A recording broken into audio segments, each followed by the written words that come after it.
రాష్ట్రంలో లోక్సభ ఎన్నికల ప్రచారం ముమ్మరం చేసింది కాంగ్రెస్. వరుసగా క్యాంపెయిన్లు నిర్వహిస్తూ ప్రజల్లోకి వెళ్తున్నారు నేతలు.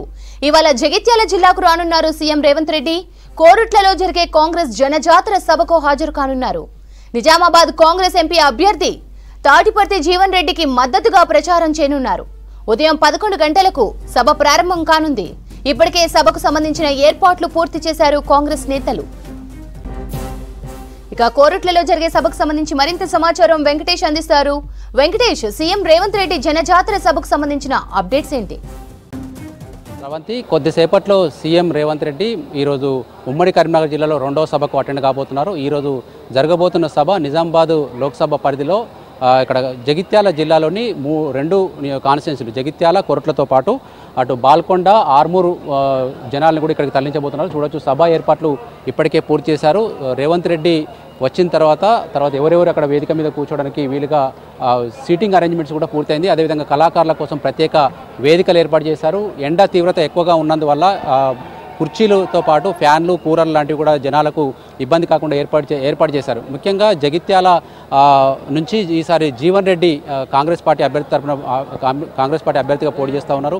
అటు బీజేపీ నుంచి ధర్మపురి అరవింద్ మరోసారి పోటీ చేస్తున్నారు. బీఆర్ఎస్ నుంచి బాజిరెడ్డి గోవర్ధన్. ఈ ముగ్గురు మధ్య ఉన్న పోటీ నేపథ్యంలో ఇక్కడ ఈరోజు ఈ సభ ద్వారా సీఎం రేవంత్ రెడ్డి ఏం చెప్పబోతున్నారనేది చాలా ఆసక్తికరంగా మారింది. ముఖ్యంగా జగిత్యాల కావచ్చు, ఇటు కొరుట్ల కావచ్చు, మొత్తం నిజామాబాద్ పార్లమెంటు పరిధిలో ఏమేమి సమస్యలు ఉన్నాయి, వాటిని ఎట్లా అడ్రస్ చేస్తారనేది కూడా కీలకంగా మారింది. ఇక్కడ ముత్యంపేట కావచ్చు, తర్వాత Nizam sugar factory, Bodhan sugar factory కావచ్చు, వీటిని తెరిపించడం ఈసారి ప్రధాన ఎజెండాగా మారింది. ఎందుకంటే గత చాలా ఎన్నికలుగా ఇక్కడ షుగర్ ఫ్యాక్టరీ తెరిపించాలన్న డిమాండ్ ఇక్కడ రైతుల నుంచి వినిపిస్తుంది. ఈ మేరకు కాంగ్రెస్ పార్టీ ఒక కమిటీ కూడా ఏర్పాటు చేసింది. షుగర్ ఫ్యాక్టరీని తెరిపించేందుకు ఒక కమిటీ పని కూడా ప్రారంభించింది. అదేవిధంగా జీవన్ రెడ్డి కూడా మనకు ప్రతి చోట కూడా మనకు ఇదే వినిపిస్తూ ఈసారి ఖచ్చితంగా తనని గెలిపిస్తే షుగర్ ఫ్యాక్టరీ తెరిపిస్తామని హామీ ఇస్తున్నారు. మరోవైపు పసుపు బోర్డు లాస్ట్ టైం మనకు కేంద్రం ఈ పసుపు బోర్డుకు ఆమోదం తెలిపింది, కానీ దాని ఇన్స్టాలేషన్ ఇంకా పూర్తి కాలేదు. దాని మీద కూడా కాంగ్రెస్ పార్టీ ఒక ఆరోపణ చేస్తుంది. పసుపు బోర్డు ప్రకటించారు కానీ దాన్ని ఏర్పాటు చేయలేదు, దాని విధి విధానాలు ఏంటో అన్న విషయంలో ఇంకా అనుమానాలు వ్యక్తం చేస్తున్నారు. ఇవి రెండు కాకుండా ఇక్కడ గల్ఫ్ కార్మికులు పెద్ద ఎత్తున ఉంటారు. నిజామాబాద్ లోక్సభ పరిధి నుంచి గల్ఫ్ సమస్యలు, ముఖ్యంగా ఎన్ఆర్ఐ పాలసీ రూపకల్పన కావచ్చు, గల్ఫ్ కార్మికులు ఇక్కడి నుంచి వెళ్ళి గల్ఫ్ దేశాల్లో పడుతున్న బాధలకు రెమెడీ కావచ్చు, అక్కడ ఎవరైనా చనిపోతే తీసుకొచ్చే విషయంలో జరుగుతున్న జాప్యం కావచ్చు, వాళ్ళకు ఇచ్చే పరిహారం కావచ్చు, ఇట్లాంటి అనేక సమస్యల మీద గల్ఫ్ కార్మికులు కూడా చాలా డిమాండ్లు వినిపిస్తున్నారు. ఈసారి గెలవబోయే ఎంపీ తమ సమస్యలను అడ్రస్ చేసే వాళ్ళు ఉండాలని చెప్తున్నారు. ఆ మేరకు జీవన్ రెడ్డి కూడా గల్ఫ్ కార్మికులను, వారి కుటుంబాలను కలిసి హామీ ఇస్తూ ఉన్నారు. అదేవిధంగా ఇవి కాకుండా బీడీ కార్మికులు పెద్ద సంఖ్యలో ఉండే నియోజకవర్గం ఇది. బీడీ కార్మికులకు పెన్షన్ గతంలో ఉన్న బీఆర్ఎస్ ప్రభుత్వము పెన్షన్ కటాఫ్ డేట్ 2014 వరకు పెట్టింది. ఆ తర్వాత కటాఫ్ ఎత్తివేసి కొన్ని చోట్ల ఇచ్చినప్పుడు కూడా చాలా చోట్ల పెన్షన్ ఇంకా రావడం లేదు. అయితే ఈ సభకు సంబంధించి ఈరోజు ఏమేమి కీలకంగా మారబోతుందని చెప్పుకున్నది నియోజకవర్గ ఇన్ఛార్జ్ కృష్ణారావు గారు ఉన్నారు. జువాడి కృష్ణారావు గారు మా సభా వేదికను మొత్తం ఏర్పాటు చేశారు. ఎన్ని గంటలకు సీఎం వస్తున్నారు, ఏమేం చెప్పబోతున్నారండి? ఈరోజు 11 గంటలకు సభ ప్రారంభమవుతుందండి. అయినాక సీఎం గారు ముఖ్యంగా మా కొరుట్ల పట్టణానికి ముఖ్యమంత్రి అయినాక తొలిసారి రావడం జరుగుతుంది. భారీ ఎత్తున ప్రజలు స్వచ్ఛందంగా రావడం జరుగుతుంది.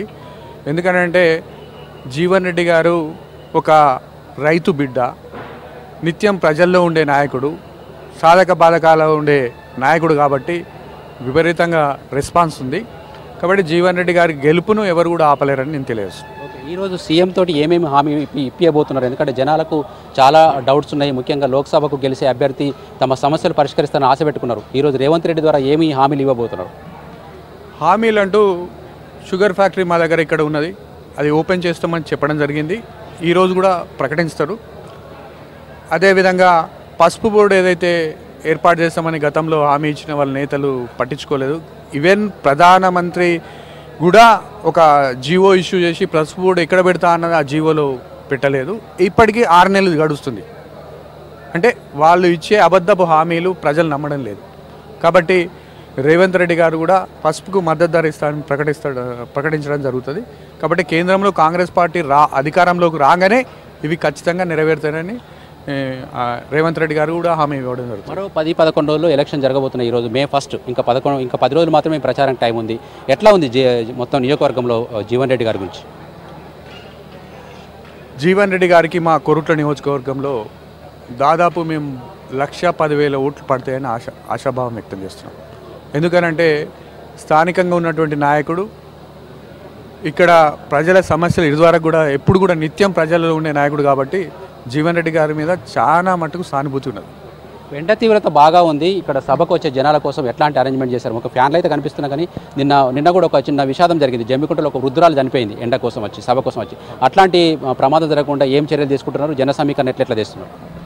అట్లాంటి జరగకుండా మొత్తం కూలర్లు ఏర్పాటు చేయడం జరిగింది. పెద్ద మనుషుల అసొంటోళ్ళు ఎండ తీవ్రత ఉన్నది, వాళ్ళని రాకమని కూడా చెప్పడం జరిగింది. ఎందుకనంటే ఈ ఎండను తట్టుకోవడం కష్టమని పిల్లలను పట్టుకొని కూడా రాకమని చెప్పడం జరిగింది మా కార్యకర్తల అందరికీ. పిల్లలు వృద్ధులు రాకుండా చూడాల్సిన బాధ్యత మా కార్యకర్తలపై ఉంది. వాళ్ళకి నిన్ననే, ఎందుకంటే ఎండ తీవ్రత బాగా ఉంది కాబట్టి చెప్పడం జరిగింది. ఇప్పటికైతే ఏది కూలర్స్ పెట్టయితే అందరికీ. ఇంకొకటి ఏంటంటే వాటర్ ప్యాకెట్లు, మజ్జిగ ప్యాకెట్లు కూడా ఏర్పాటు చేయడం జరిగింది. ఎందుకంటే ఫస్టే వాళ్ళకు వచ్చేటప్పుడే బయటకు వెళ్లకుండా ముందే మజ్జిగ ప్యాకెట్లుని వాటర్ ప్యాకెట్లు సప్లై చేయడం. రేవంత్ రెడ్డితో పాటు ఈ సభ వేదికకి ఎవరెవరు అటెండ్ అవుతున్నారు? ఎవరెవరు అంటే స్థానికంగా ఉన్న మంత్రులు, ఇప్పుడు ఏదైతే మనకు పార్లమెంటు అభ్యర్థి జీవన్ రెడ్డి గారితో పాటు మన సుదర్శన్ రెడ్డి గారు, ఇక్కడ ఉన్నటువంటి 7 కాన్స్టిట్యున్సీల బాధ్యులు ఎవరైతే గతంలో ఎమ్మెల్యేలు కావచ్చు, మళ్ళీ ఓడిపోయిన బాధ్యులు కావచ్చు, వాళ్ళందరూ కూడా స్టేజ్ మీద అటెండ్ అవుతారు. శ్రీధర్ బాబు కూడా రావడం జరుగుతుంది. మన పొన్నం ప్రభాకర్ కూడా వస్తారని ఆశాభావం వ్యక్తం చేస్తుంది. ఇది మొత్తంగా కృష్ణారావు అయితే సభా వేదిక కావచ్చు, ఇక్కడ సభ నుంచి సీఎం ద్వారా ఏమేమి హామీలు ఇప్పించే విషయంలో కావచ్చు ఒక స్పష్టత ఇచ్చారు. రేవంత్ రెడ్డి నిన్న జమ్మికుంట సభలో కూడా ప్రతిపక్షాలను ఉద్దేశించి చాలా విమర్శలు చేశారు. అక్కడ బీజేపీని ఓడించాల్సిన ఆవశ్యకత, బీజేపీ వస్తే రిజర్వేషన్లు రద్దు చేస్తారన్న ఒక ప్రచారాన్ని ఆయన గట్టిగా తీసుకెళ్తున్నారు. అయితే ఇక్కడ నిజామాబాద్ లోక్సభ గతంలో మనకు ధర్మపురి అరవింద్, కవిత లాంటి వాళ్ళు ఇక్కడి నుంచి ఎంపీగా గెలిచిన సందర్భాల్లో ఈసారి జీవన్ రెడ్డి మొన్న అసెంబ్లీలో ఓడిపోయినప్పటికీ కూడా మళ్ళీ ఈసారి లోక్సభకు పోటీ పడుతున్నారు. ఇప్పుడు ప్రజెంట్ ఆయన ఎమ్మెల్సీగా ఉన్నారు. ఆయన ప్రభావాన్ని కావచ్చు, ఆయన పెద్దరికాన్ని కావచ్చు ఇక్కడ ప్రమోట్ చేసే అవకాశం ఉంది. రేవంత్ రెడ్డి చెప్పే అంశాలను ఇక్కడ ప్రజలు వినడం ద్వారా ఈ కాంగ్రెస్ పార్టీకి ఇది ఒక గొప్ప మేలుమలుపు కాబోతుందన్న ఆశాభావాన్ని ఇక్కడ లీడర్లు కావచ్చు, నాయకులు కావచ్చు వ్యక్తం చేస్తున్నారు. Sravanthi. Right Venkatesh, thanks for the updates.